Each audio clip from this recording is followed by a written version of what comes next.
But I think I hope will come through to you anyway. So if you don't hear me complain, so I'll try to increase the volume. It would be interesting to see how many the ratio again between librarian and technicians here. So how many are librarians? Third. I guess the other are technicians, but maybe there is a third group. I don't know. Anyway, so who am I? I'm from Sweden, as you can hear from my accent, perhaps. I don't know if you're good at hearing different accents. I'm employed as a senior researcher, you could say. I'm mainly doing software development right now. So I'm one of the few persons, I guess, in the world who have implemented SAML, which I've done in Python, and also OpenID Connect.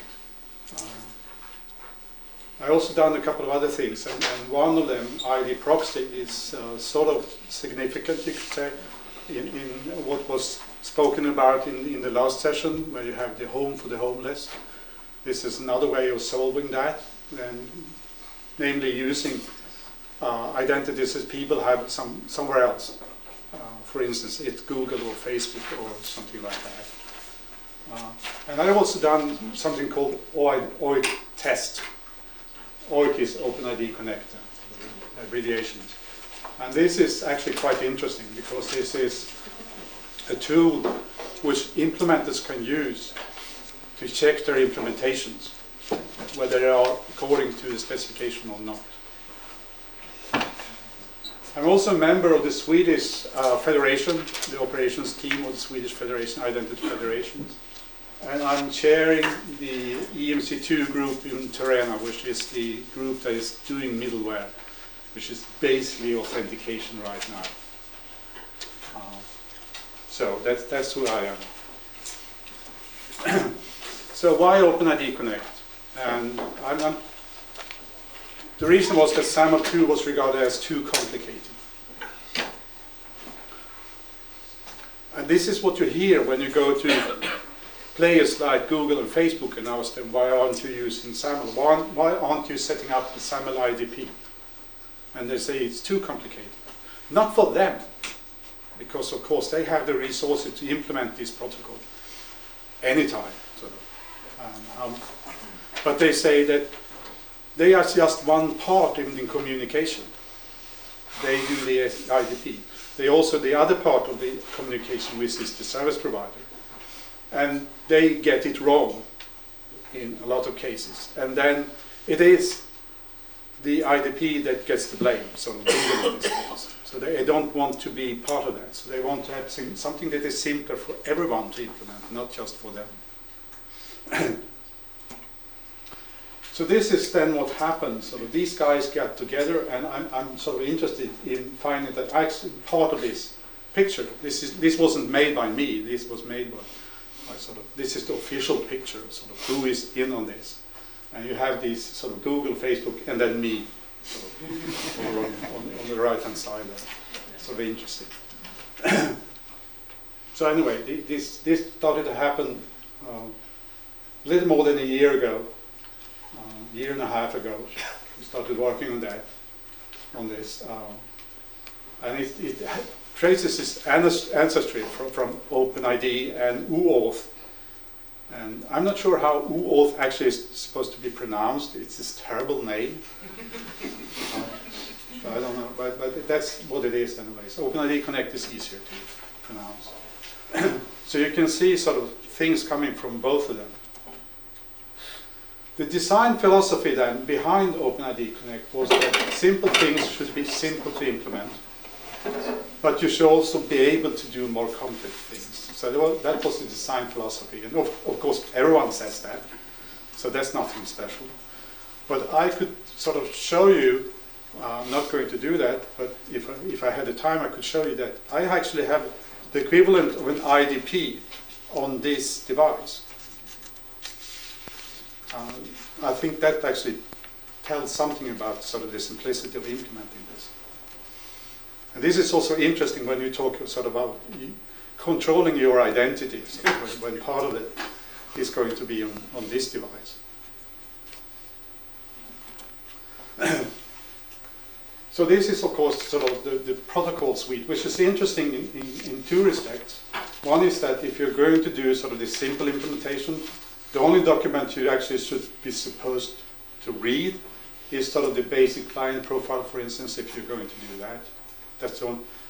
But then, that's sort of, and of course, if you want to implement all of it, you have to read all of it. But also the underpinnings here is sort of interesting because this is heavily dependent on things that are standardized elsewhere, which in this case means the IETF, the Internet Engineering Task Force. That's sort of the main standardization body in the Internet.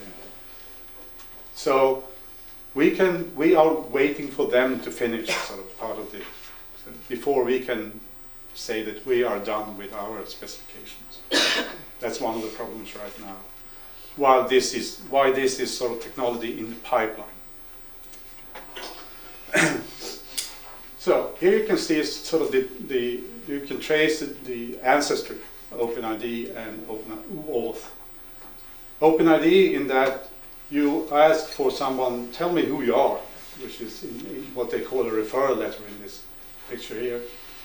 And you turn around and you go to your butler and ask, give me information about who I am, signed by you, so there is some sort of verification that this information is true to some extent. And then you get back sort of this referral letter and you can hand it over and say, so Google says, right, so, well, actually it's me who says, but I have entered the information, but it comes from Google. This is me. But then Google today, it actually does some verification. So it can verify your email address. It can use your telephone number, your telephone, for instance, to use some kind of two-factor authentication. So it actually is not that bad. But still, you don't really know who is behind that account. But then also you get the key to get more information. So you get the key to your safe, and then you have sort of more information about yourself. But also in that safe, you may have a key chain which you can use to get access from other partners. Like if you want to have your address, you're not authorized. The organization that keeps your address is probably some government organization. I'm not sure about that here in the UK, because I know you're special in some cases, but in Sweden that's definitely the case. Your birth date, for instance, can also be in Sweden be gotten from government agency, and that kind of thing. And that, of course, has the biggest. You can really use that and trust that information. Whether if someone sort of provided it self-assessed, then maybe you can't trust it. So that's sort of, you can see these two. This is where I'm going to spend some information, some time, the differences between these two. And this goes back to the keynote at the session also, the previous session. OpenID Connect is very user-centric. Where SAML 2 is, I would say, more organization-centric. And this is one of the aspects of this is when you get to a service today, which is protected by SAML, you would get this wave problem. Where are you from, sort of, and you have to choose the organizations. Where in OpenID Connect case, one thought is that you will give an identifier, your identifier, which looks like an email address or something like that, to the service, and then it will find the identity provider for you from that information and gather all the information about sort of where the service is, what kind of, what it can do, what kind of keys it uses for signing this information, everything like that. Things that today in the SAML world is presented by using metadata and you're sending files around. In the OpenID Connect case, it's dynamic. You do it over the net. You ask for information and such. Granted, there is a problem with that, and that's trust. You could use something like the DNSSEC, Dane to be certain that the domain you're talking to is sort of the correct domain, but then you always have this extra step. How do you know that this domain actually belongs to the organization, which is not provided by sort of net today? That the kind of trust isn't there. OpenID Connect uses another type of serialization of the information. It uses JSON instead of XML, which I, from my personal view, find a lot more palatable. It's very much easier to translate the information into something which is in the programming language you're using. When it comes to security, signing and encrypting the information, you have on SAML side you have XML security, which is known to have problems. On the OpenID Connect side, you have a new standard, which we don't know yet whether there is problems or not. For the time being, we think there isn't any, but I'm sure there will eventually may be some problems with it too. When it comes to different type of protocols you need to implement on the SAML side, you have the get and post, but also you have SOAP and something called POAS, which is actually sort of SOAP but reversed. On the OpenID Connect side, you have just get and post. That's the only thing you need. I should also say that presently there is work starting up on using this in other protocols, like in SMTP, in IMAP, in XMPP, or something like that. So, and that's interesting, but that's work that's just starting. OpenID is more dynamic, I would say, than SAML, and there are, as I mentioned before, sort of how you find the service is one of the ways, that you do it dynamically over the net instead of sort of trusting and basing the whole on the file that you get from somewhere, which is a more static way of doing that. But also, you get, as I said, you get back this key to this safe where you have all information about the person.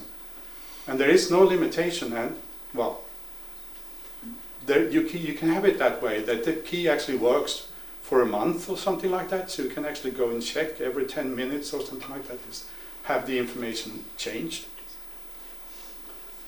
So it's more dynamic in that way, and you can have key rollover and that kind of thing. But whether in the SAML case, you will get the information, and then the next time the user authenticates, you get new information. But in between, there is no easy way of checking that the information is actually accurate or not stale.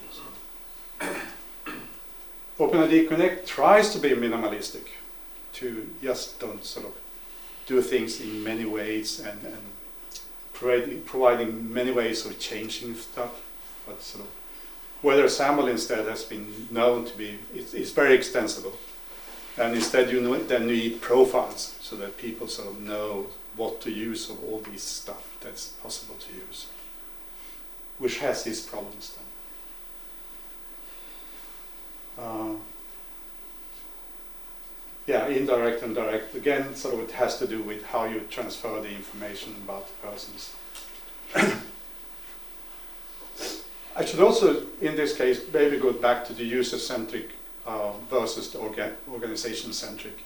In that OpenID Connect presently, if you look at what kind of information you can send about the person, it's person-centric. It's telephone number, it's the name, the email address, and such things.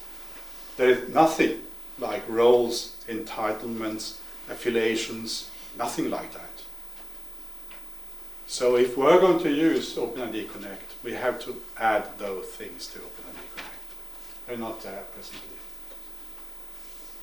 So then sort of the next question is then, how we have this divided world. We have these higher education, government organizations that are using SAML. And in Sweden right now, we have the SWAMI, the Swedish Identity Federation for Higher Education. I think we cover something like 95 to 96% of the organizations in Sweden. And the remaining organizations are organizations that have like 100 people, employees, and 200 students or something like that, and they don't have the resources to do anything. So we have to cater for that, but we haven't done it yet. And then on the other hand, and also, as you said, so the Swedish government has decided that the next electronic identifier in Sweden is going to be SAML-based. There is the schools in Sweden, the K-12, they say in the US, I don't know what you call it in the UK. This is sort of from when you start school and all the way up to you stop going to school and you go to university. That part, sort of from year 6 up till the year 18 or something like that. They are also building their own SAML federation in Sweden now. So soon we will have sort of from birth to death probably sort of covered in Sweden. It's very interesting to see how that works out in the coming years. But at the same time, we have on the other side all these commercial big players, like the social media, for instance. You have Google, Facebook, and so forth. They're not going to use SAML. They've stated that they're not going to use SAML. At least not as an IDP. As SPs they do, but not as an IDP. And they're going to hopefully use OpenID Connect. They're still in there working with it, but we don't know eventually sort of politics start to enter into the game, whether they actually will use it or not. Presently they say they're going to use it. And why is that a problem for you? Or for us, I should say. Well, that is because I'm sure there isn't a university in the UK, as there isn't a university in Sweden, doesn't have projects where they have participants outside the university. And how do you authenticate them? Because if they come from a commercial company, they usually don't have a SAML IDP. They probably don't even have any type of identity provider. They may have an LDAP directory or something like that internally for managing their identities. But they usually don't support either of these. So we have the problem, for instance, when you have people studying and then they want to do they want to try out sort of at some, if they are studying for being a nurse, for instance, they want to do some time at the hospital. And then, of course, the people who are managing them at the hospital that want to be able to get into the LMS systems at the university. And how do we cater for that?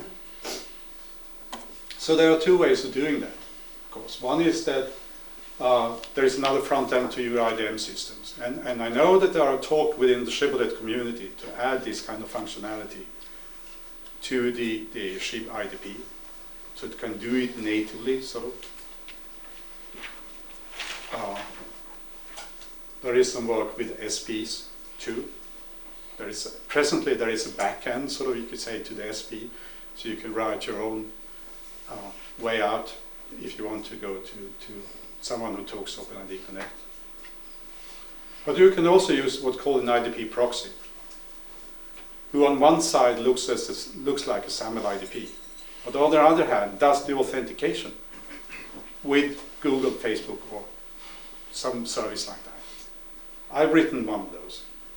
I know there is another implementation in simple SAML PHP, which is used both here in Europe and on the US side. So that is another thing. It creates some problems, but they're also quite usable in some cases. And one of the things you would like to do then, of course, is do the identity mapping. So you know that this person, who we think are this person at the university, also is this person at Google.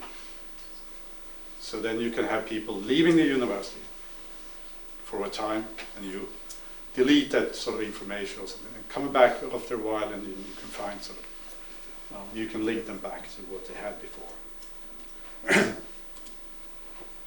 So to sum up, there are differences between those. There are not big differences. There are some, but they are actually sort of, both of them, very usable when it comes to identification. It's not for prime time use.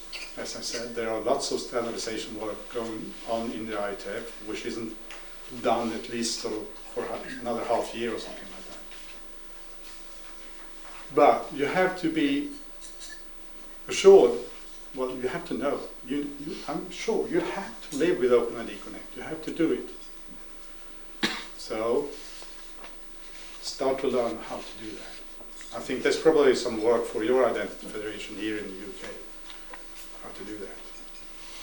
I'm sure we are going, well, I know we are going to do that in Sweden, how to go in between. So. Thank you, Roland. Quick question. Very good.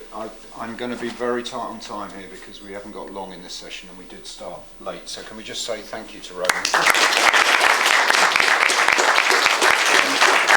I assume you're around all day. I'll be around all day.